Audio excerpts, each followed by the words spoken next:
Trump frappe fort, priorité aux énergies fossiles, fin des accords de Paris ou encore surtaxe des importations sur le sol américain. Trump va dans le sens de son slogan de campagne qui était le fameux America First. Pendant ce temps-là, en Europe, au moment où le French bashing atteint son paroxysme, eh bien le CAC 40 continue sa folle lancée, titillant désormais les 7 900 points et gagnant plus de 11% sur les 2 derniers mois. Alors est-ce que finalement l'investiture de Donald Trump n'est pas littéralement en train de faire exploser les marchés financiers? C'est toute la question à laquelle nous allons tenter de répondre ensemble dans cette vidéo.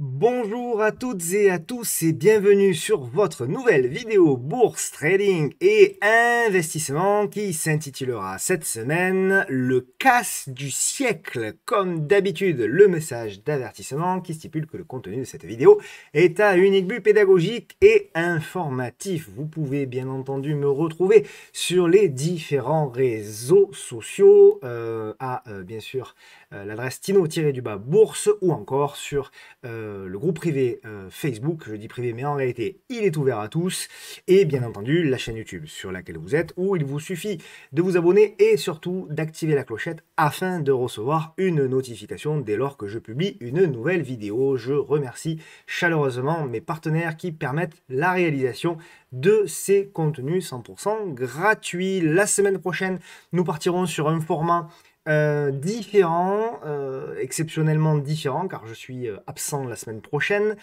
Et donc, nous allons démarrer la série de l'analyse des portefeuilles des grands gérants. Donc, vous aurez la semaine prochaine. Alors, elle a été par erreur diffusée dans un premier temps, je crois, hier. Donc, certains l'ont déjà vu.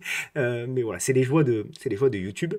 Mais en réalité, elle sera diffusée à tout le monde à partir donc de vendredi à 14 h. Je vous mettrai bien sûr le lien sur Twitter. Donc on démarrera bien sûr par le portefeuille de Warren Buffett. Première partie, rapidement on expliquera et on retracera la vie et le parcours de Warren Buffett, et puis ensuite on analysera son portefeuille. Franchement, c'est une vidéo, alors dans les premiers commentaires qu'il y a eu, en quelques heures, il y avait déjà énormément de commentaires. Visiblement, c'est une vidéo qui a énormément plu, donc voilà, il y a des configurations extrêmement intéressantes, il est vrai, dans le portefeuille de Warren Buffett. Donc je vous invite vendredi à 14 h à retrouver le lien sur mon compte Twitter et sur les différents réseaux sociaux pour visionner cette vidéo. On attaque donc avec, bien entendu, cette vidéo qui va être, comme d'habitude, assez chargée, puisque nous parlerons, bien sûr, du CAC et du CAC Small, et puis nous attaquerons avec Total Energy, les actions, Schneider Electric, qui a beaucoup progressé, LVMH, on parlera de Sanofi, Soprasteria, L'Oréal, Valeo, Edenred, Bio, Mérieux, Alten, qu'on suit également, Morel & Prom, la conso est là, Guimau, une action, vous le savez, depuis la fin de l'année dernière, qu'on suit de très près, Clariane également, qu'on suit de très près, Dassault Systèmes, Pierre et Vacances, qui a publié notamment hier soir, Pernod Ricard, Société Générale, Rieber qu'on suit également, Steve qu'on suit également, Light On, Thales, XFAB, on parlera également de Lufthansa, et puis on partira aux États-Unis pour aborder bien sûr la magnifique publication de Netflix, Mastercard, Intel, Booking, on fera le suivi de Apple et Nvidia, je vous proposerai un titre à suivre pour les prochaines séances, voire les prochaines semaines, et comme d'habitude, vu que visiblement ça vous plaît, moi vous savez, je m'adapte à ce qui vous plaît, on passera très très rapidement le screener Trend Following. Voilà, donc comme d'habitude, merci beaucoup pour l'ensemble de vos messages. Je fais un salut plus particulier aux anciens, qui certains, c'est incroyable, certains tous les week-ends depuis des mois et des mois laissent des commentaires et des messages de sympathie sur les différents réseaux sociaux. Vraiment, quelle force vous me donnez, c'est fabuleux, vraiment fabuleux. Donc merci beaucoup pour ça. pour vos messages qui sont toujours extrêmement touchants et extrêmement bienveillants. Et croyez-moi, ça donne énormément de force et de motivation pour continuer à vous livrer et à continuer à vous livrer tout ce contenu gratuitement. On attaque avec le résumé de la semaine. J'en profite pour activer mon caméra. Me voici, me voilà. Donc, résumé de la semaine, on attaque comme d'habitude toujours avec la saisonnalité, parce que pour moi c'est un élément qui nous porte quelque part également dans la psychologie des foules, et donc en cette saisonnalité, vous le savez, sur le mois de janvier, on arrive doucement à la fin de ce mois de janvier, puisque bon, il va rester une semaine, nous sommes le 24, donc il reste une semaine, un mois de janvier qui aura été finalement pleinement dans le sens des statistiques, puisque c'est un mois de janvier extrêmement favorable. Ça va peut-être être un chouïa difficile sur le mois de février, et d'ailleurs, notamment le Nasdaq, qui, et on le verra notamment, alors pas la semaine prochaine, parce qu'il y aura la vidéo de Warren Buffett, mais celle d'après, le mois de février est un petit peu plus compliqué. D'autant que, vous le savez également, on arrive dès la semaine prochaine, ça y est, à un nombre de publications qui commence à être assez important. Ici, vous avez le nombre de publications France, Belgique et Pays-Bas additionnés, mais c'est la même chose, bien entendu, pour les actions américaines. Vous avez le calendrier du 15 janvier au 15 février, et donc on le voit, notamment la semaine prochaine, vous aurez un petit peu plus de publications. Cette semaine, on a eu notamment, bien entendu, vous l'avez remarqué, on a eu Netflix qui a fait une publication fabuleuse, augmentation du nombre d'utilisateurs, programme de rachat d'actions, de nouveau plus haut bien sûr, pour Netflix, un aftermarket et même un open le lendemain à plus de 10%, donc c'est absolument exceptionnel. On le verra dans le détail, je ne suis pas acheteur sur Netflix sur ces niveaux-là, malgré tout, on est obligé de constater, bien entendu, que tout va le mieux dans le meilleur des mondes pour Netflix. Ce qui a marqué cette semaine, au-delà des données économiques qui nous ont pas appris, elles nous ont pas appris grand-chose, ce qui a bien sûr marqué cette semaine, c'est l'investiture de Donald Trump, et comme je le disais en introduction, ce qui est alors surprenant à moitié, mais quand même un peu, c'est la force avec laquelle frappe Trump dans ses propos, dans ses faits. Là, pour le coup, nous, Européens, voire nous, Français, voire un homme politique qui respecte ses promesses et qui s'engage et qui fait ce qu'il a dit, ce qu'il a promis, ça nous surprend beaucoup. En France, ça nous surprend beaucoup parce que nous, nos politiques, on n'est pas habitués à voir ça. Ça, c'est sûr. Alors après, on peut ne pas être d'accord, bien sûr, avec ce que Trump fait. Mais en tout cas, qu'on soit pour ou contre, on ne pourra pas lui reprocher de ne pas avoir de conviction et de ne pas aller jusqu'au bout des choses. Pour le coup, lui, il a signé quelque chose comme 200 décrets dès son arrivée. Donc voilà, alors bien sûr, là aussi dans les décrets, il y a à boire et à manger, il y a du bon et du pas bon. Pour nous, Européens, voire même, je dirais, pour nous, humains, notamment sur les accords de Paris, etc. La priorité, bien sûr, l'énergie fossile, etc., qui revient sur le devant de la scène. Bon, voilà, on peut se poser des questions, bien sûr, sur la santé de notre planète, etc. Bon, ça c'est un autre sujet, mais en tout cas, ce qui est certain et ce qui nous intéresse en tant que, entre guillemets, économiste et surtout en tant qu'investisseur, c'est de voir, c'est pour ça qu'on est obligé, n'en déplaise à certains, on est obligé de faire un peu de politique parce que la politique va avoir des conséquences, bien entendu, sur l'économie américaine et donc sur l'économie mondiale. Donc 4 ans après son premier mandat, Donald Trump est de retour à la Maison-Blanche avec le même objectif, rendre sa grandeur à l'Amérique, et lui, il veut revenir à l'Amérique d'avant. Il faut bien comprendre son parcours. Trump, bien sûr, est un Américain qui a connu la grande Amérique des années 80, etc. Et donc 80, 90 et même 2000. Et donc lui, bien sûr, il veut revenir quelque part à cette Amérique d'avant où le pétrole, etc. était très présent. Donc, dès son discours d'investiture, lundi 20 janvier, le président américain a promis de rétablir l'âge d'or de son pays et réaffirmer ses menaces de guerre commerciale. Donc menace de guerre commerciale surtout vers un peu le Mexique et le Canada, pas tellement d'ailleurs, plus ou moins étonnamment, moi ça m'étonne pas vraiment, mais pas tellement envers la Chine. Et moi je pense que d'ailleurs lors de son premier mandat, il avait beaucoup tapé sur la Chine oralement, verbalement, mais pas forcément beaucoup par des faits. Et je pense que ça va être un peu la même chose. De toute façon, Trump a très bien conscience que pour avoir une grande Amérique, il a besoin de la Chine. Et donc, je suis convaincu qu'il tapera pas si fort que ça sur la Chine. Nous verrons.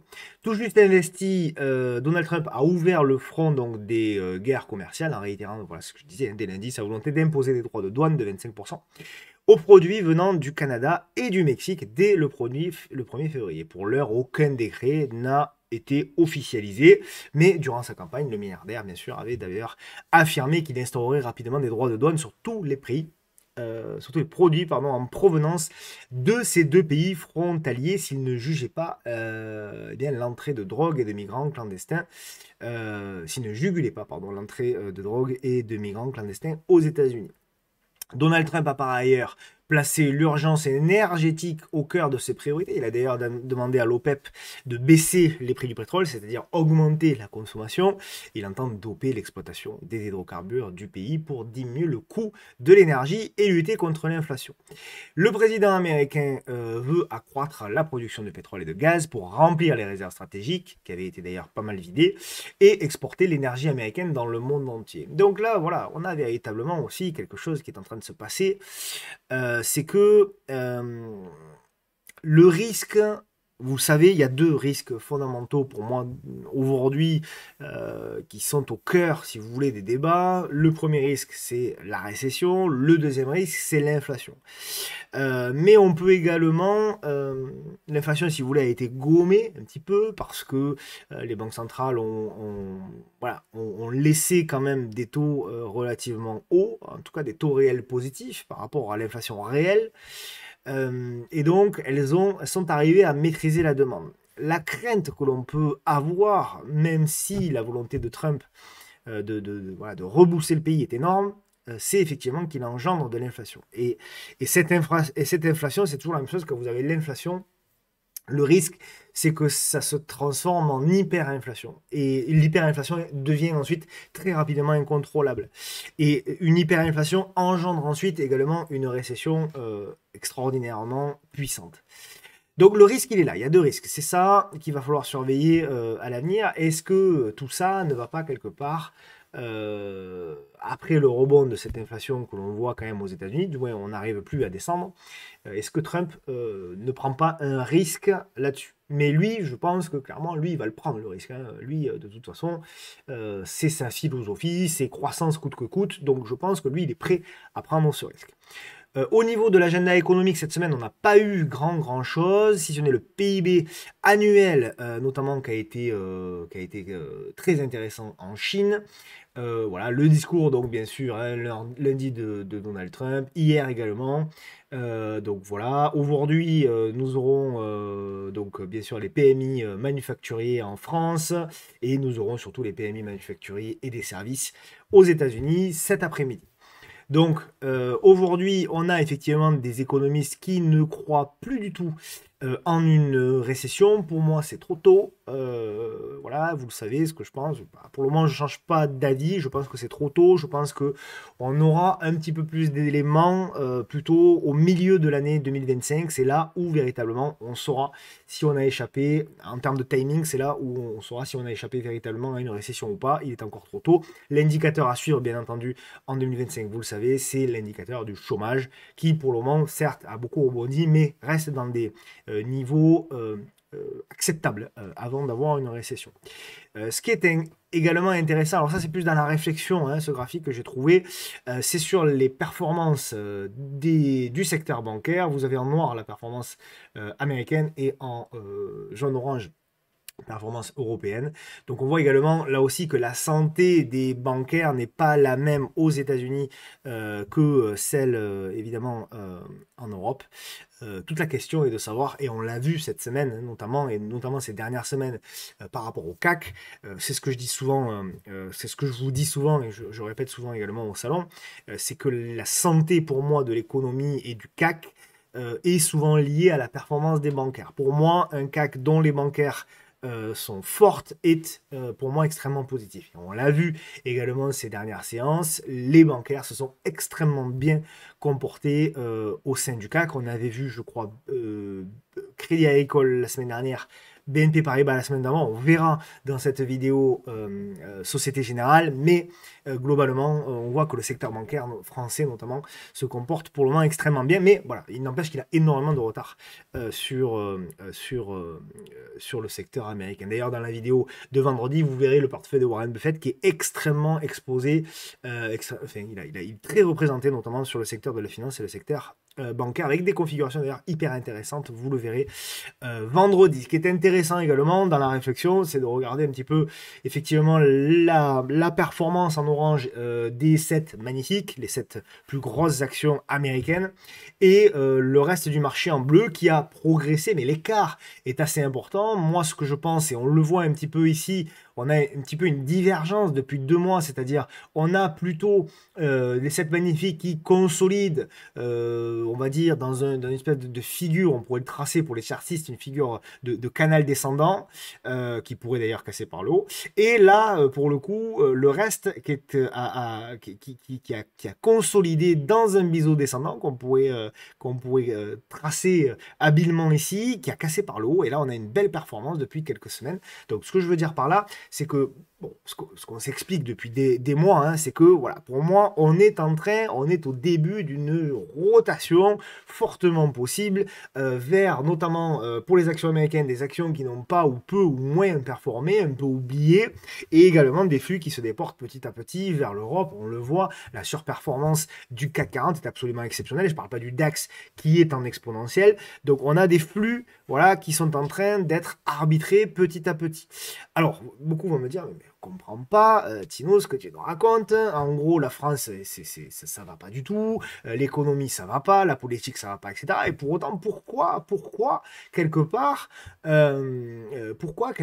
l'Europe et les flux viennent en Europe? Alors, pour moi, il y a deux, il y en a plein, mais il y a deux choses qui expliquent cela. La première, c'est la valorisation, bien sûr, qui est extrêmement basse hein, en Europe. Et donc, ça, quand même si l'Europe va mal, on se dit qu'il y a peut-être quand même des niveaux de valorisation sur certaines sociétés qui sont à aller regarder. Ça, c'est le premier élément. Deuxième élément, c'est que l'histoire nous a appris que les phénomènes, qu'ils soient culturels, musicaux, sportifs et également politiques, voire économiques, qu'ils se passent aux États-Unis, sont en général, quelques mois plus tard, répercutés et surtout recopiés également dans les pays européens et donc, bien sûr, en France. Et donc, moi, ma théorie, mais je peux me planter complètement, là, c'est que ce n'est qu'une théorie, je l'avoue, moi, ma théorie, c'est que en fait, la politique européenne va petit à petit copier la politique américaine. Alors, pas dans le même degré, pas dans la même force, pas dans la même... Ok, pas de problème, parce qu'il va falloir du boulot avant de faire changer les mentalités. Mais malgré tout, je suis à peu près persuadé que de toute façon, comme je le disais, la célèbre phrase d'un humoriste français, c'est au pied du mur qu'on voit le mieux le mur. Je pense que pour le coup, nous en Europe, on le voit très bien le mur. Et je pense que même les politiques les plus vieux, dans leur mentalité, dans leur psychologie, dans leur manière de voir le monde, vont devoir changer. Et je pense que, pas parce qu'ils le veulent, mais parce qu'ils n'ont plus le choix, sinon on va mourir. Et d'ailleurs, Emmanuel Macron, pour le coup, alors bon, je ne suis pas toujours tendre avec le président de la République, mais pour le coup, il a raison, et il a dit...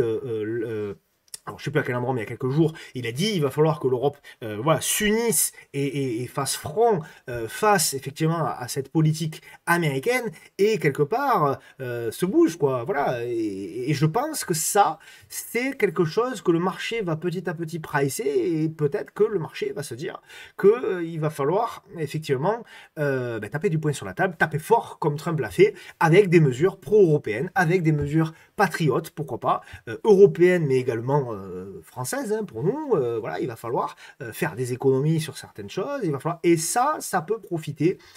Ça peut profiter à l'Europe, ça peut profiter à la France, et à toutes celles et ceux qui pensent que c'est pas possible, il y a des pays voisins qui l'ont fait. Hein, je crois que c'est le Portugal qui a un excédent budgétaire, je crois que c'est la Grèce également qui a un excédent budgétaire aujourd'hui. Donc c'est possible, c'est des pays qu'on a sauvés il y a 15 ans de la crise, ouais, 15 ans, donc c'est possible. Voilà. C'est mon petit, vous savez que je suis pas forcément quelqu'un d'extrêmement positif, mais enfin j'essaie toujours de l'être. Et notamment pour l'Europe, moi, vous le savez, depuis des mois, je ne suis pas si négatif que ça. Voilà. Donc, nous verrons tout ça. On en parlera notamment, bien sûr, dans la newsletter. Il y a une newsletter spécifique économique qui va arriver début février. Donc, n'hésitez pas, bien sûr, également à vous inscrire à cette table des investisseurs qui est gratuite, où vous bénéficiez notamment aussi de la lettre mensuelle aux investisseurs. Vous bénéficiez, bien sûr, de décryptage de l'actualité, accès au portefeuille Forteresse, bien entendu, stratégie d'achat, conseils en gestion privée, opportunités du secteur immobilier et outils Pro Time, bien entendu. Voilà, tout ça, bien sûr, c'est totalement gratuit. On passe à la question de la semaine, question qui nous a été adressée par Tomato93. Bonjour Tino, question sur les volumes. Très très bonne question. Lorsqu'on voit dans les volumes 10 000, par exemple, est-ce que cela correspond à 10 000 euros échangés ou à 10 000 titres échangés? Merci. Alors, c'est une excellente question. Super question. Parce que là aussi, ce que je vais vous dire, vous ne le verrez pas souvent au travers des vidéos. Et donc, je vous demanderai d'être attentif parce que ça peut vous servir. Alors, ça ne sera pas long, mais ça peut vous servir. D'abord, il faut toujours bien comprendre qu'un volume, c'est un échange. C'est un échange. Quand je vois certains qui disent il y a beaucoup de volume, ça veut dire qu'il y a beaucoup d'acheteurs, c'est faux. Parce que quand vous voyez, par exemple, un volume de 1000 titres, cela signifie qu'il y a 1000 titres qui ont été achetés et ça veut dire aussi qu'il y a 1000 titres qui ont été vendus. D'accord? Et la preuve de ça, c'est quoi? Je vous la montre. C'est d'abord, on va regarder effectivement le capital échangé. Donc moi, à titre personnel, je mets, et je vous expliquerai pourquoi ensuite, je mets toujours le capital échangé, c'est-à-dire combien en euros sur un titre français ou en dollars sur un titre comme Apple ici dans l'exemple, combien en dollars sont échangés. Et donc vous avez effectivement ici les barres qui indiquent effectivement le volume échangé, mais en capital, en monnaie, en dollars, ici pour Apple. En l'occurrence, ici, eh bien, voilà, vous avez le volume échangé en dollars. OK? Ensuite, ça, c'est une manière de voir les volumes. Il y a une autre manière, donc par le capital échangé, il y a une autre manière de voir le volume, c'est tout simplement par l'indicateur volume. Et lui, l'indicateur volume, il vous dit tout simplement que c'est le volume en titres échangés et non pas en monnaie. Là, on a sur le graphique, effectivement, ici l'indicateur volume et non pas capital échangé. Et donc là, effectivement, ça nous indique le nombre de titres qui sont échangés. Et donc, si vous voulez avoir le capital, il faut multiplier le nombre de titres par, effectivement, la valeur du titre en question, le cours du titre en question. OK?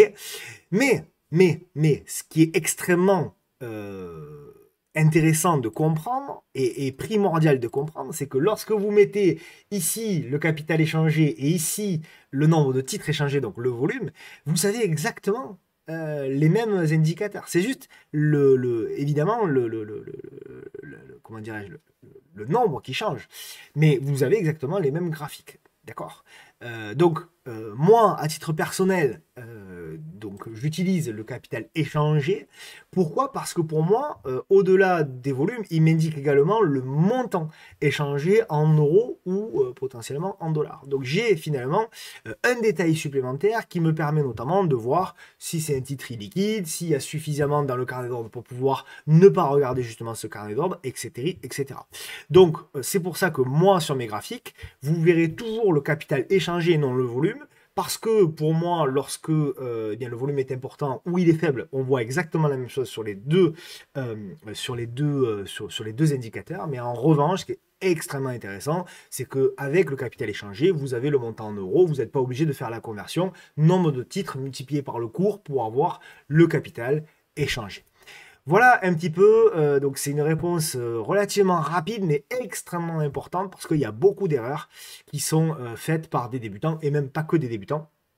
Donc voilà un petit peu ma réponse et les différences entre le volume et le capital échange. On attaque avec, comme d'habitude, l'analyse donc des titres et donc on va démarrer bien entendu par le CAC 40. Donc le CAC, donc nous sommes au tout début de la matinée, on vient d'avoir l'ouverture donc des marchés, le CAC 40 qui poursuit sa hausse, c'est absolument extraordinaire. Voilà, souvenez-vous un petit peu, donc quand on prend du recul, vous savez, je vais pas refaire l'analyse, regardez un petit peu tout ce que je vous disais depuis des semaines, voire des mois, c'est la tenue effectivement de ce support oblique. Et on le voit, l'inside bar mensuel qui a été cassé par l'eau. Et regardez un petit peu la progression depuis fin novembre, là où tout le monde était short, tout le monde disait que c'était une catastrophe, etc. Et que nous, sur la chaîne, pour le coup, je suis assez content, on disait, voilà, c'est pas encore mort, c'est pas encore fini, il y a encore des constructions, il y a encore... Et voilà, derrière, il y a eu de très très belles opportunités. Donc voilà un petit peu où nous en sommes. On a atteint un petit peu tous les objectifs. Alors pas tous totalement parce que moi je pense qu'on peut aller encore plus haut. Mais voilà, il y a notamment le gap ici à aller fermer aux alentours des 8000. Donc voilà, moi c'est ce que je vise. On n'est plus très loin désormais, 7960. Donc voilà, le mouvement a été exponentiel. C'est un mouvement qui corrigera fortement à terme. D'ailleurs, moi je trouve qu'on ressemble beaucoup au mouvement qui avait été ici. Au mouvement qui avait été fait ici là, en 2023, c'était plutôt, puisque vous aviez eu ici donc la chute, le rebond, la construction, une nouvelle chute. Donc vous avez eu ici pareil, la chute, la construction, la chute. Et donc derrière, qu'est-ce qui s'était passé? On avait eu la grosse poussée exponentielle, la correction, la construction avant la nouvelle poussée exponentielle. Et bien moi, ce que je pense, c'est que on est en train, on risque de faire exactement la même chose. Donc ce que j'attends moi et ce que j'espère quelque part, c'est un repli assez important, une construction avant de retourner faire des nouveaux plus hauts. Et c'est là où en revanche, je serai extrêmement vigilant. C'est mon scénario, vous le savez, depuis des semaines, voire des mois. C'est que derrière, je pense qu'on risquera voilà, d'avoir une nouvelle correction beaucoup plus importante. Donc en gros, voilà le scénario sur lequel je travaille à titre personnel, c'est-à-dire revenir corriger par là, aller déclencher l'exponentielle, et ensuite je pense que voilà, on ira chercher notamment, vous avez ici des niveaux, voilà, vous avez ici des niveaux de résistance, hop, voilà, résistance, résistance, résistance. Et donc, je pense qu'on reviendra s'y approcher. Et par contre, je pense que là, ce sera un petit peu probablement très dangereux. Donc, pour moi, on peut aller chercher même au-delà des 8000. Donc, les 8000, j'en parle beaucoup, mais bon, l'objectif est déjà presque atteint. J'en ai beaucoup parlé, mais je pense qu'on peut même aller au-delà. 8100, 8002, peut-être 8004. Oui, ça paraît surprenant moi-même, mais c'est possible. Par contre, je pense que ce sera la dernière jambe et qu'il faudra être extrêmement vigilant. Donc pour moi, le potentiel, si vous voulez, sur le CAC, il est un peu moindre sur ces niveaux ici. En revanche, là où vous avez un petit peu plus, bien sûr, de potentiel, c'est sur les small. Les small qui ont redémarré petit à petit, qui sont en train véritablement de congestionner le marché. Si le marché tient, si le CAC tient, même s'il fait rien, si vous avez la construction sur le CAC, le marché va aller chercher les small. Très très très très belle congestion là toute la semaine sur les small. Je pense qu'il y a un véritable potentiel pour revenir notamment ici aux alentours des 11 000 et après on verra. On peut avoir cette figure de congestion avec une remontada et après on verra si éventuellement on aura une nouvelle plongée. Voilà un peu le scénario. C'est des scénarios, c'est pas possible. On ne peut pas prédire l'avenir en analyse technique, mais il faut toujours, c'est ce que j'explique aussi beaucoup au salon, mais même à vous, c'est imaginer toujours des scénarios. Et un voire deux scénarios que vous pouvez tout le temps ajuster et modifier. Ça, c'est primordial parce que sinon, vous vous enfermez dans un cadre et vous pouvez malheureusement être largement pénalisé par la suite. Donc voilà un petit peu pour le CAC Small. On passe donc désormais aux actions. On va démarrer avec TTE. Donc TTE assez propre, assez propre. Donc on avait parlé de cette première zone, on a fait le rebond, on a fait le pullback. Donc là, on a bien marqué la zone de résistance qu'on avait anticipée, c'est-à-dire la zone des 58, on va dire, euros. Pour relancer véritablement, encore une fois, il va falloir se débarrasser de cet oblique et donc des 58 euros. Par contre, en effet, hein, si on arrive à repasser au-dessus des 58 euros, ce sera un signal d'achat. Opportunité sur TTE si on revient ici et surtout si on revient là, c'est-à-dire la zone des 45. Donc 50 et 45 en première opportunité. Schneider Electric. Elle est ici, exponentielle largement déclenchée, c'est le moins que l'on puisse dire. Moi, je suis ouais, extrêmement surpris. Bravo à ceux qui y ont cru. Il y avait une belle congestion ici à exploiter, mais voilà, je ne suis pas du tout acheteur sur Schneider. Voilà. Attendre un repli, si vous n'en avez pas, à part si vous faites du trading de quelques heures, de quelques jours, pourquoi pas. Mais sinon, voilà, globalement, je suis plutôt en retrait, moi, à titre personnel, sur cette valeur. Notamment pour le long terme. Pour le trading, c'est un peu mou généralement, même si là elle a beaucoup progressé, mais c'est un peu mou. C'est pas forcément une action qui a une grosse amplitude directionnelle. Donc voilà, pas forcément pour du trading. Voilà. Reste pas moins que c'est une entreprise fabuleuse, bien sûr, hein. LVMH, alors bon, voilà, elle a bien suivi le scénario également qu'on s'était donné. Je vais le mettre en journalier, donc par rapport à la semaine dernière. Voilà, on s'était dit, dans cette zone-là, s'il y a une congestion, on recharge de l'achat pour la cassure. C'est exactement ce qui s'est passé. Regardez, belle congestion, j'ai pas regardé, mais à mon avis, il y a eu un affaiblissement des volumes. On va le mettre ici.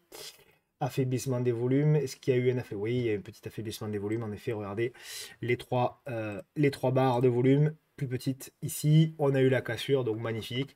Voilà. Maintenant, là aussi, c'est plus le moment maintenant. Voilà. Il y a des setups, c'est toujours la même chose. Les setups, ils sont là, ils sont là, ils sont là, ils sont là. Mais là, vous n'avez pas de setup. Donc, attendre un nouveau setup pour éventuellement aller chercher de nouveau plus haut. De toute façon, si le CAC va chercher plus haut, ce sera bien entendu avec LVMH. Et ce sera bien entendu avec le secteur du luxe. Sanofi. Sanofi, ben, on l'avait analysé il y a un petit moment. On attendait le bas, effectivement, du support oblique. On n'est pas arrivé sur la zone exactement. Donc d'ailleurs, on avait été ambitieux, c'était plutôt là, du coup. Hop, donc on n'est pas arrivé sur le bas. Donc c'était pour moi difficile quand même d'anticiper. 87, j'attendais plutôt la zone des 84. Bon, on n'a pas eu l'opportunité, elle a formidablement bien rebondi. Bravo à ceux qui l'ont prise, Sanofi. Mais voilà, ce que je disais, c'est pas forcément pour moi un niveau d'opportunité, c'est plutôt dans l'accumulation à proximité de ce support oblique. D'accord? Donc voilà pour Sanofi. Sopra, donc Sopra qui a voilà, une tête un peu moins sympa. Donc là, pour le coup, bon, on avait plutôt bien, voilà, on avait plutôt bien anticipé les possibilités. Pour moi, effectivement, voilà, là-haut, on disait attention, c'est le haut de canal, effectivement, prise de bénéfices potentiels. Donc là, petit à petit, on est en train de revenir hein, sur des niveaux intéressants. Par contre, ce qui est vraiment pas mal, c'est que je trouve que la construction aussi et pas affreuse. Donc on verra cette construction-là, si elle aboutit. Donc soit effectivement, elle arrive à congestionner, casser par l'eau, et là on relance tout de suite. Soit elle casse par le bas, et là vous avez le dip pour pouvoir tenter un achat. Mais dans les deux cas, c'est de l'achat. Tout est question de timing, tout est question bien sûr de zone d'opportunité. Mais pour les investisseurs, là déjà c'est pas mal, mais vraiment l'opportunité c'est bas également de canal pour le titre Sopra Steria. Et un titre qui m'intéresse également, L'Oréal. Eh bien on est arrivé petit à petit, voilà, ça commence, ces valeurs commencent à intéresser. Voilà, toute la zone de support ici. Pour moi, je pense que la baisse n'est pas terminée. D'ailleurs, voilà, on le voit ici. Hein, regardez cette vague-là. Voilà, c'est une vague qu'on avait déjà eue voilà, sur L'Oréal. Donc, voilà, moi, je ne sais pas si on va aller tout de suite sur les plus hauts ou est-ce que ça va demander quelque part, finalement, ce qui s'était passé par la suite, c'est-à-dire ce genre de choses. Donc, est-ce qu'on ne pourrait pas avoir un dernier push quelque part, une dernière jambe de baisse pour ensuite avoir la belle zone qui nous intéresse? J'en sais rien, on va suivre. pour les investisseurs, voilà, on n'est plus sur des niveaux, éventuellement le niveau là, plutôt des 300. Si on loupe, c'est pas grave. C'est toujours la même chose. On fait l'analyse technique de dizaines, voire de centaines pour certaines actions. Et il y en a certaines qui arrivent dans les zones qui nous intéressent et d'autres pas. Et c'est pas grave. Je veux dire, bon, ça fait partie du jeu. C'est comme quand vous voulez investir dans l'immobilier. C'est pour ça que ça nous choque toujours, ça nous surprend toujours un petit peu sur les actions. Mais quand vous voulez acheter une maison, vous visitez par exemple 10 biens, il y en a 4 qui vous intéressent, ben voilà, s'ils ne sont pas au prix qui vous intéresse, vous ne les achetez pas. Pour autant, c'est des biens immobiliers qui vous intéressent. C'est la même chose pour les actions. Vous pouvez avoir L'Oréal qui vous intéresse, mais si elle n'arrive pas à un niveau de prix qui vous intéresse à vous, ben vous ne l'achetez pas. Voilà, et si elle n'y vient jamais, ben vous l'achetez pas. Et si c'est quelqu'un d'autre qui l'achète un peu plus cher que vous, ben c'est pas grave, c'est pareil pour une maison, c'est pareil pour les actions. Donc voilà, moi, ma vision, ma philosophie d'investissement, euh, j'essaye de l'appliquer voilà, dans le monde de tous les jours comme dans le monde des actions. Voilà, c'est pour ça que quelque part, quand on veut acheter une maison, on visite plein de maisons et on fait le tri sur celles qui nous intéressent, celles qui ne nous intéressent pas. Et puis une fois qu'on a listé celles qui nous intéressent, on regarde celles qui vont arriver dans des prix qui nous intéressent également. Quand les deux eh bien, vont ensemble, on achète. Et là, en l'occurrence, sur L'Oréal, pour moi, ma vision des choses, eh bien, L'Oréal n'est pas sur des niveaux de prix vraiment qui m'intéressent. Mieux, beaucoup mieux d'ailleurs que lors des plus hauts, puisque c'est une action qui a perdu 30%, donc beaucoup mieux en effet. Mais voilà, si vraiment on est difficile, on n'est pas arrivé dans la zone des 300, on verra si on l'atteint un jour ou pas. Ok.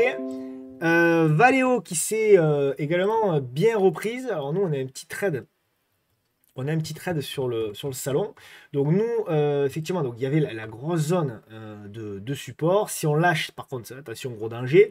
Mais ce qui m'intéressait beaucoup sur Valeo, j'allais dire sur L'Oréal, décidément, ce qui m'intéressait beaucoup, c'était la construction. Donc on a vu une première construction ici. Alors c'est très délicat, hein, parce que c'est une action quand même qui a beaucoup baissé, qui est en difficulté, etc. Et donc nous, on a pris d'ailleurs la cassure ici. Donc moi, ce que j'aimais bien, c'était la sortie. Ce que j'aimais bien, c'était véritablement ici la première consolidation congestion. Il y en avait une deuxième ici pour moi. C'est ce qu'on a pris avec la petite réduction de volatilité. On a pris la cassure ici. Donc là, désormais, on accompagne et on a monté le stop là. Là aussi, vous avez de nouveau une petite, voilà, une belle petite construction. C'est pour ça qu'on a mis le stop sous la construction et on accompagne, on accompagne, on accompagne. C'est pas mal, c'est à suivre parce que là aussi, la moyenne mobile à 200 jours est en train petit à petit de se redresser. C'est pas fait. Il y a encore, bien entendu, beaucoup de travail, mais je trouve que ça s'améliore sur Valeo et ça fait partie des actions sur lesquelles, si le marché tient et si à un moment donné le marché veut aller sur des valeurs qui sont un peu oubliées, qui ont été massacrées, il ira chercher du Valeo notamment. Ok. Eden Red, donc là, pareil, donc on en a beaucoup parlé également de ce range, on est en train, voilà, petit à petit, de casser ce range, c'était l'action à suivre, je sais plus, la semaine dernière, je crois. Alors, c'est vrai que c'est pas vraiment un range pour moi, c'est plutôt, je dis bien, plutôt une figure en triangle ascendant. Bon, ça change pas grand-chose. Comme je vous le dis souvent, la typologie de la construction n'est pas très importante. Ce qui compte, c'est qu'il y ait une construction. Voilà. Et là, on a véritablement une construction.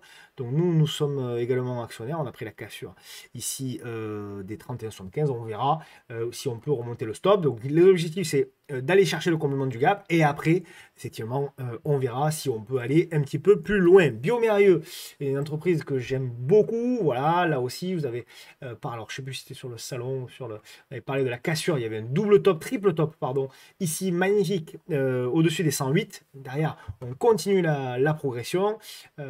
Donc voilà, c'est plutôt pas mal. Il y a des objectifs à aller chercher qui sont indiqués ici. Objectif des 130 et ensuite objectif des 143. On a un marché qui se réveille. Hein. On a un marché qui se réveille depuis plusieurs semaines. Moi, c'est vrai que j'ai été beaucoup, je vous en ai fait part hein, au travers de ces vidéos, ces dernières semaines, j'ai été beaucoup surpris bien des différents commentaires, des différents tweets sur les réseaux sociaux de gens qui disent ce marché est pourri, ce marché est pas beau, ça fait que baisser, etc. Parce que moi, toutes les configs que je regarde les unes après les autres, c'est beaucoup de construction, c'est beaucoup de cassure à la hausse, c'est beaucoup depuis des semaines. depuis des semaines, ça date pas d'aujourd'hui. Là, on est un peu sur la conclusion finalement de ce qu'on voit depuis un mois et demi et de ce que je vous décris depuis un mois et demi, c'est-à-dire il y a des choses qui se mettent en place, il y a des constructions qui se mettent en place, il y a des cassures qui se mettent en place. Et moi, je suis surpris de voir autant de pessimisme, et quelque part, c'est peut-être aussi ce qui entraîne cette hausse. Je suis surpris de voir autant de pessimisme sur les actions, notamment françaises, parce que lorsqu'on regarde, encore une fois, de manière factuelle, je trouve qu'on a au contraire des signaux véritablement de reprise depuis des semaines. Ça date pas d'aujourd'hui, ça date pas de cette vidéo. Donc voilà, le titre la semaine dernière, c'est 8000 sont-ils possibles? Et nous y sommes aujourd'hui, une semaine plus tard, c'est absolument extraordinaire. Mais c'est factuel, voilà, ce sont des éléments factuels. Et le problème, c'est que j'ai l'impression qu'il y a beaucoup de gens qui tradent avec leur tête. Et arrêtez de trader avec vos têtes, trader avec vos graphiques, trader avec vos moyennes mobiles, avec vos indicateurs, et trader avec les constructions. On l'a vu sur le CAC, ça avait extrêmement bien. Je reprends le CAC et après je reviens sur les actions. Sur le CAC, quand on le regarde en journalier, bon sang, il y avait des constructions topissime, topissime. Là, c'est des choses, voilà, vous avez la figure de congestion, vous avez la cassure, la reprise, une grosse congestion là, une énorme congestion là. Bon, ben derrière, vous avez les exponentielles qui se déclenchent, voilà. Et le truc, c'est que c'est toujours la même chose. C'est que c'est là, aujourd'hui, où moi, à titre personnel, je vous dis, attention, là, on est sur un moment où il va y avoir un repli sur le CAC ou à minima une consolidation à plat. Disons que le potentiel haussier, pour moi, il est pas tout de suite, en tout cas. Et c'est là où vous allez voir que tout à coup, tout le monde va se réveiller et vous dire, ah ben voilà, le CAC, on est acheteur, etc. C'est plus le moment. C'est plus le moment. Donc voilà, il va falloir aller chercher, encore une fois, des actions qui sont un petit peu en retrait. Et dans les actions qui sont en retrait, il y en a une qu'on suit depuis un petit moment également, c'est Alten. Alten, à proximité d'un support oblique ici, en train de construire une merveilleuse figure. Donc nous, on a tenté aussi un achat. Donc, sur le salon, on a, je sais plus, 18 ou 19 trades en cours là, depuis des semaines. Donc voilà, parce qu'on a suivi également les graphiques. Hein. Et donc voilà, là, alors voilà, on revient là aussi sur un moment important, puisque c'est une zone effectivement de congestion. Donc toute la question est de savoir si on va arriver à casser et éventuellement à relancer. Donc voilà, hein, il faut se protéger pour celles et ceux qui l'ont pris et puis continuer. Mais Morel Prom, c'est pareil. Morel Prom, on a parlé des constructions et maintenant tout le monde est surpris de la correction. Vous le savez, je vous ai dit, reprenez les vidéos la semaine dernière, je vous ai dit, voilà, on n'est plus sur des moments d'achat. Voilà, l'achat, il était là, au-dessus des 5,18 5,23 €. Tout ceci, c'est ce qu'on avait expliqué parce que nous étions à proximité d'un support oblique, qu'on congestionnait, qu'on a cassé. Voilà, maintenant, qu'est-ce qu'elle va faire Morel? Qu'est-ce qu'elle est en train de faire Morel? C'est exactement ce qu'on a expliqué lors des vidéos précédentes, c'est-à-dire qu'elle est en train de construire sa figure intermédiaire. Elle est en train, voilà, j'enlève mes niveaux, elle est en train, voilà, de faire certainement quelque chose de beaucoup plus gros. Voilà. Et si ça casse par le haut, allez, on va aller chercher un nouvel ATH. Et si ça casse par le bas, parce que le marché ne va pas bien, parce qu'il y a une mauvaise news, une mauvaise publication, d'ailleurs faites attention, comme je vous dis toujours, à bien regarder le week-end les publications qui vont y avoir de la semaine. Moi, je ne joue jamais les publications, sauf quand j'ai un reliquat de position qui a plus de 10-15% de gain. Mais sinon, je ne joue jamais les publications. Comme ça, au moins, c'est réglé. Vous le savez, je vous l'ai dit X fois, je ne prends pas de risque. Voilà, j'estime qu'il ne faut pas jouer les publications. Ça peut m'arriver vraiment au cas par cas, mais sinon, je ne les joue jamais.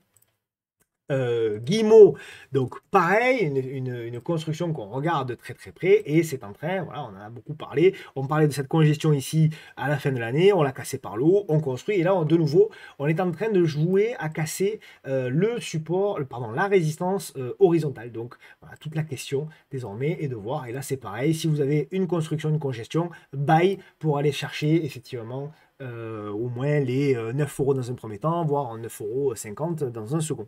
Ok? Clariane, pareil, on en a beaucoup parlé, c'est pas fait partie des titres que je vous disais, des titres à suivre. Et là, c'est pareil, superbe congestion, on a parlé de cette figure-là, on a cassé, on est revenu faire le pullback, et là, on construit la grande figure, on a proposé un achat sur le salon ici, au-dessus des 1,92 €. Donc voilà, magnifique, et on continue, la moyenne mobile, regardez la moyenne mobile à 200 jours, clac, clac, clac, clac, clac, c'est magnifique, vraiment, on a vraiment des constructions magnifiques, et là aussi, superbe congestion. Donc là, il va falloir casser par le haut et éventuellement on tentera un achat sur le titre Clarion. Ok, donc là c'est vraiment magnifique. Si on arrive à s'extraire au-dessus des 2,30 €, achat sur le titre Clarion.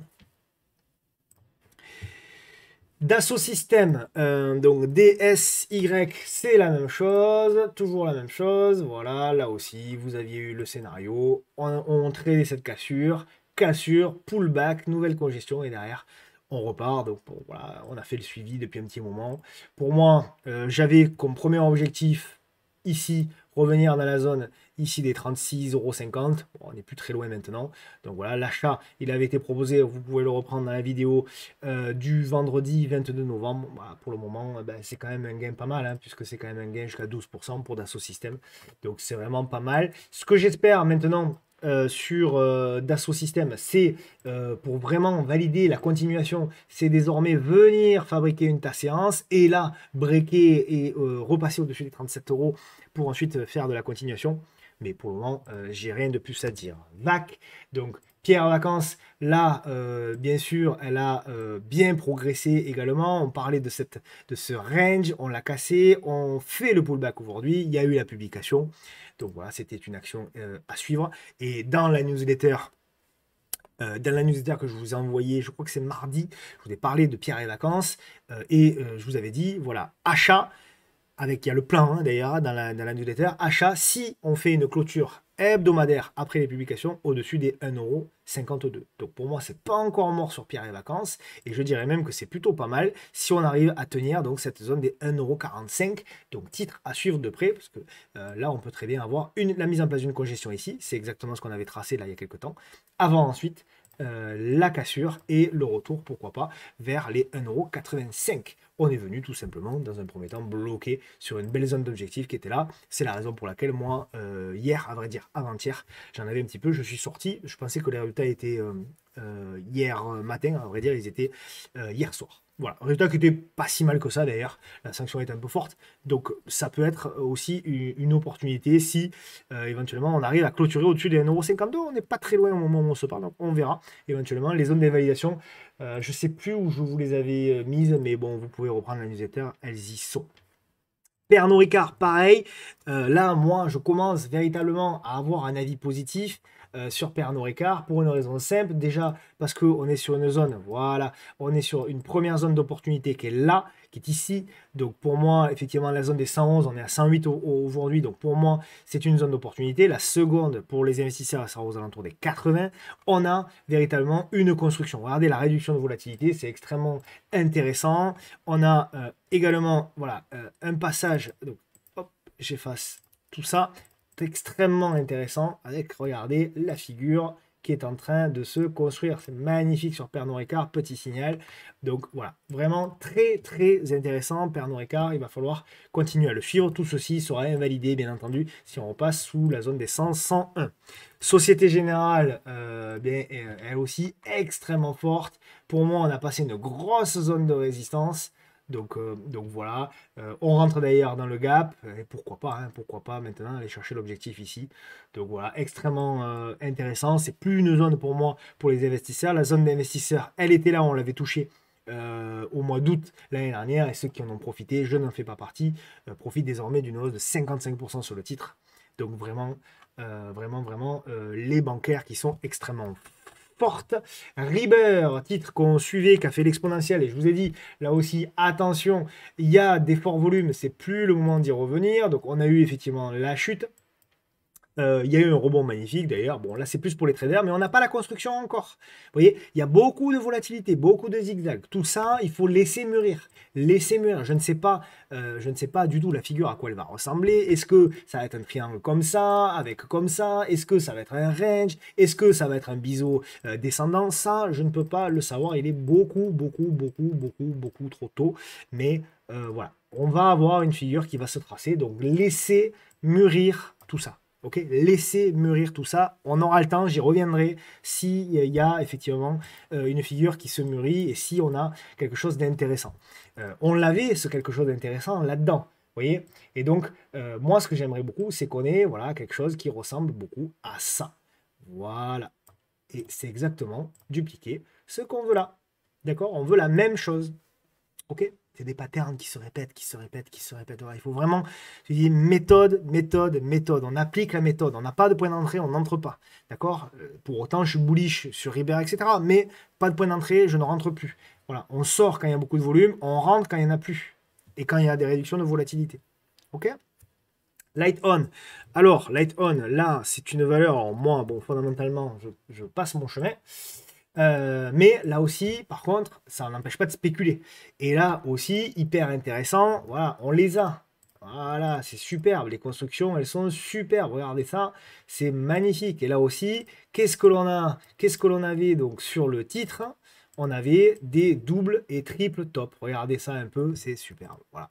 C'est superbe. J'ai pas regardé les volumes, mais à mon avis, regardez les volumes. Toujours les mêmes setups, toujours. Vous devez absolument. Il n'y a pas, vous voyez, il n'y a pas d'indicateur miracle. Il n'y a pas de je sais pas quoi, de MACD, de Ishimoku, de ci, de mi. Ce n'est juste que du price action. Parce que je ne critique pas les autres indicateurs, je ne critique pas Ishimoku, qui est d'ailleurs un super indicateur qui permet de voir des supports, des résistances, etc. Mais pour moi, ça demande une expertise supplémentaire. Là, avec cette méthode-là, je veux dire, même un débutant qui ne sait pas ce que c'est un indicateur, il peut l'appliquer. Et là, on le voit, voilà, la cassure. Derrière, le setup, vous le connaissez par cœur, c'est stop sous le niveau de cassure. Donc, ça fait un stop à 6% et vous allez chercher le ratio de 2. Donc, on est même allé beaucoup plus loin parce qu'on est allé à un ratio de 3, plus de 3. Donc là, véritablement, on a quelque chose qui est hyper intéressant sur Light On. Voilà, maintenant, c'est plus le moment d'y aller. Regardez les volumes comme ils sont importants. Voilà, maintenant... ça, c'est du trading, c'est spéculatif. Light On, pour moi, c'est des niveaux de valorisation qui sont extrêmement élevés, mais encore une fois, ça ne nous empêche pas de trader le titre. Loin de là. Steve, donc on en avait pas mal parlé. Moi, je suis sorti, voilà, je l'ai annoncé sur Twitter. Donc on est sorti, nous, avec le salon. On avait pris la cassure, ben, toujours pareil. Réduction, moi j'applique ce que je vous décris. Réduction de volatilité ici, réduction des volumes là. Et donc, on a pris la cassure. Donc voilà, on est sorti à la clôture mardi. Voilà, derrière on revient là, donc il faut le surveiller encore. Je suis prêt à re-rentrer sur Steve parce que le titre m'intéresse. Donc je suis prêt à re-rentrer sur le titre, mais il faut qu'il m'offre là aussi un petit point d'entrée.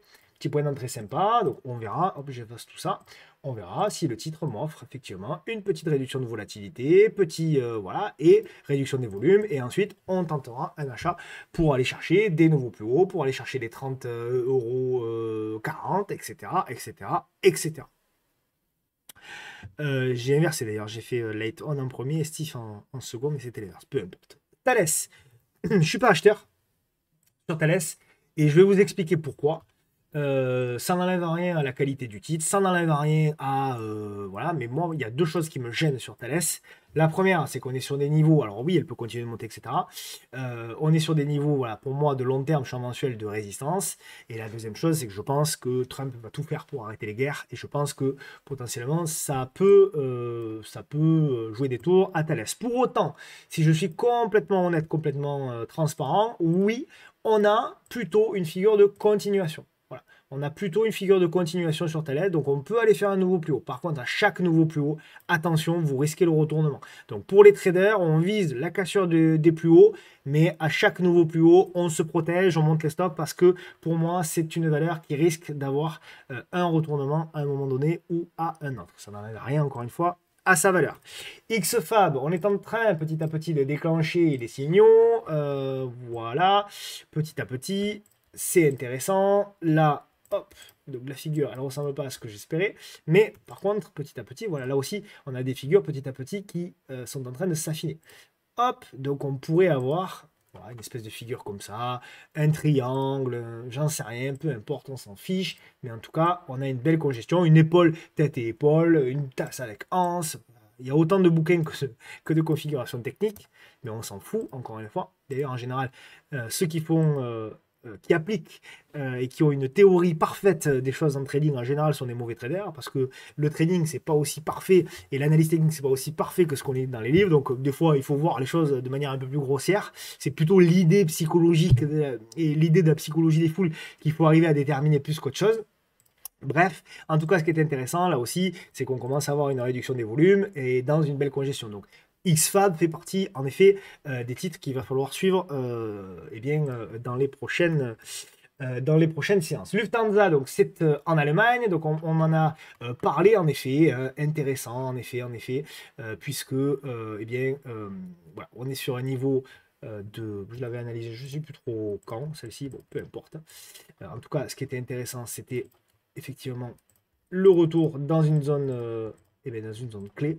Donc là, on est en train également, petit à petit, j'ai l'impression, voilà, de tracer tranquillement une figure, donc ouais, pourquoi pas, à l'achat. Donc pour du long terme, achat, d'ores et déjà. Alors le plus près possible de la zone des 5,60 €, hein, mais pour moi c'est un gros niveau de support, objectifs ils sont indiqués, et pour les traders, bah, une petite congestion, donc si vous avez une petite congestion là, pour tenter l'achat pour venir là, et après le retournement, ou alors sur repli, si on revient par là, pour tenter là aussi le retournement. Dans les deux cas, pour moi sur le standard c'est de l'achat, tant qu'on tient la zone des 5 €, 5,05 €, voilà, grosso modo vous avez compris l'idée.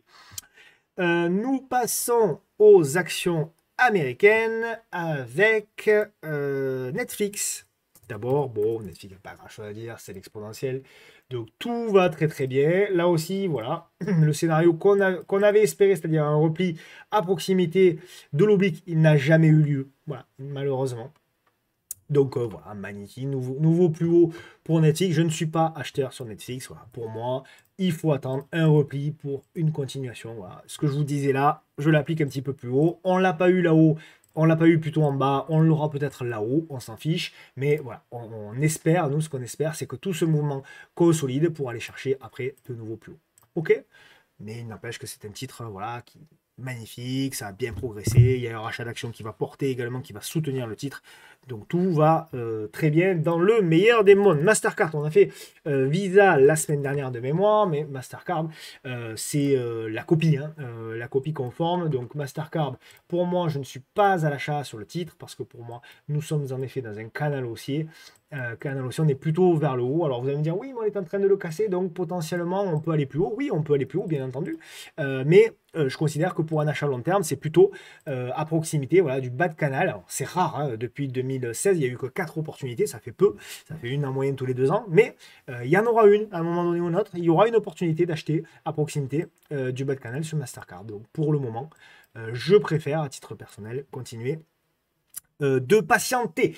Intel qui a énormément également chuté, mais qui se reprend, qui essaye de se reprendre petit à petit. Donc j'avais un bon niveau de support.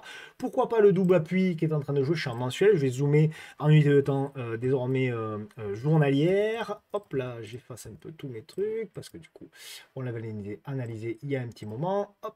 Il y a, voilà, désormais le truc. Donc c'est plutôt pas mal. Tant que là aussi on tient la zone des 21 $, hein, on peut essayer de tenter un achat pour aller retrouver cette zone-là des 25 €, 25 $, pardon, 80, et éventuellement aller combler le gap.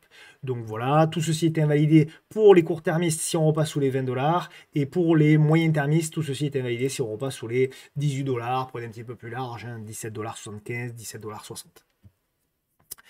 Ok, Booking. Alors Booking, là aussi, voilà, on en avait parlé sur les réseaux sociaux il y a de ça quelques semaines et j'avais indiqué que moi j'attendais un repli. Repli, il y a eu plus de 10% déjà de Booking, 13%, 14%. Mais même avec ce repli, je ne suis pas acheteur. J'attendrai plutôt. Alors il y a deux zones.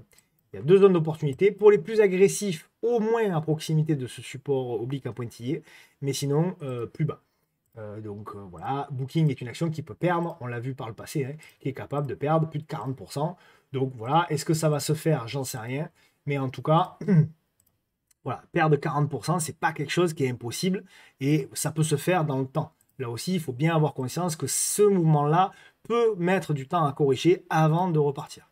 Mais moi, la problématique, c'est que celles et ceux qui achètent au top là-bas, ben, le problème, c'est qu'ils peuvent se retrouver avec un portefeuille immobile qui fait du zigzag pendant un petit moment. Donc, quand Booking baisse, ils disent rien. Quand Booking monte, ils disent j'ai bien fait d'investir. Mais en réalité, leur portefeuille ne va pas faire grand-chose. C'est la raison pour laquelle il faut toujours essayer de choper des prix qui sont au moins intéressants pour les 2 à 3 années à venir. Ça ne veut pas dire que Booking ne peut pas, avant de faire la correction, refaire un nouveau plus haut et ensuite entamer sa correction. Mais est-ce que vous êtes capable, si vous avez investi là, de vendre là? C'est peu probable parce qu'en général, vous avez investi. Et donc, si vous avez investi, c'est par définition pour rester plus longtemps. Voilà, là, c'est plutôt, je m'adresse plutôt effectivement aux traders. OK? Donc on fait le suivi rapidement. Apple qui a bien soufflé. Donc voilà, là aussi la pertinence hein, de l'analyse technique. Regardez le point haut, paf. Donc je suis en mensuel et j'ai pas fini pour moi la correction sur Apple. Minimum revenir minimum aux 200 $. Ensuite il y aura les 165 et ensuite il y aura les 125. Mais minimum pour avoir une opportunité, donc les 195. Donc on peut le mettre ici en hebdo. Donc voilà, Moi, ce que je vois bien sur Apple, c'est le robot technique, une nouvelle jambe de baisse et éventuellement une continuation plus tard. Nvidia, pareil, beaucoup de zigzags, elle a bien progressé quand même. C'est vrai qu'il y a des bonnes news, mais Nvidia, hein, quand on le regarde, hein, voilà, Nvidia, c'est un titre qui ne fait plus grand-chose depuis un petit moment. Ceci étant, voilà, on est dans la construction, donc il y aura tôt ou tard, hein, effectivement, il y aura probablement un mouvement. Donc voilà. Donc il y avait ce biseau, effectivement. On revient sur le haut de canal. Bon, voilà, il se passe pas grand-chose hein, finalement sur Nvidia. Ça n'enlève rien hein, à la qualité, bien sûr, du titre, effectivement. Hein. Bon, voilà. Mais quid du potentiel? Voilà. Quid du potentiel? Par contre, en effet, hein, si ce range recommence à casser par le haut, c'est-à-dire peut-être que c'est un range finalement, voilà. Mais c'est trader, voilà, trader. Voilà. Si on a effectivement une cassure de range, on peut aller chercher un nouvel objectif qui devrait se situer aux alentours des 180, on va dire 175, 180. Donc voilà. Donc pour le moment, c'est un range depuis octobre. On est dans du zigzag comme ça. Ça a l'air de ressembler plutôt à ça. Le titre à suivre, donc Arkema, elle est là. Donc pourquoi ça m'intéresse Arkema? Parce que en hebdo, on est là. Donc c'est la zone que j'attendais, la zone des 71 à 75 euros. On a eu exactement également ce que j'attendais, c'est-à-dire une belle congestion. Voilà, un double appui très sympa, on le voit là, la cassure, le pullback et on tente ici la relance. Donc là aussi, un titre qui voilà, est en train de revenir sur le devant de la scène. Le screener, comme promis, donc le screener trend following, il est là. Donc petite capture d'écran si vous souhaitez avoir donc des idées de titres. Voilà, vous allez retrouver, bon, Société Générale, on l'a vu, Viridien, Schneider Electric, Technique. Donc il faut regarder hein, au cas par cas s'il y a des congestions qui se forment, s'il y a des choses comme ça. Pour éventuellement tenter quelque chose. Voilà, j'en viens à la fin donc, de cette vidéo. Merci de l'avoir suivi. Semaine prochaine, donc vidéo sur Warren Buffett. Je vous embrasse, je vous souhaite un bon week-end. Moi, je vais prendre une petite semaine de repos, mais il y a beaucoup de contenu que je vous ai préparé. Il y a 2 newsletters, il y a pas mal de contenu également sur Twitter, et donc la vidéo de Warren Buffett. Je vous embrasse, bon week-end, prenez soin de vous, prenez soin de vos proches. À plus, ciao.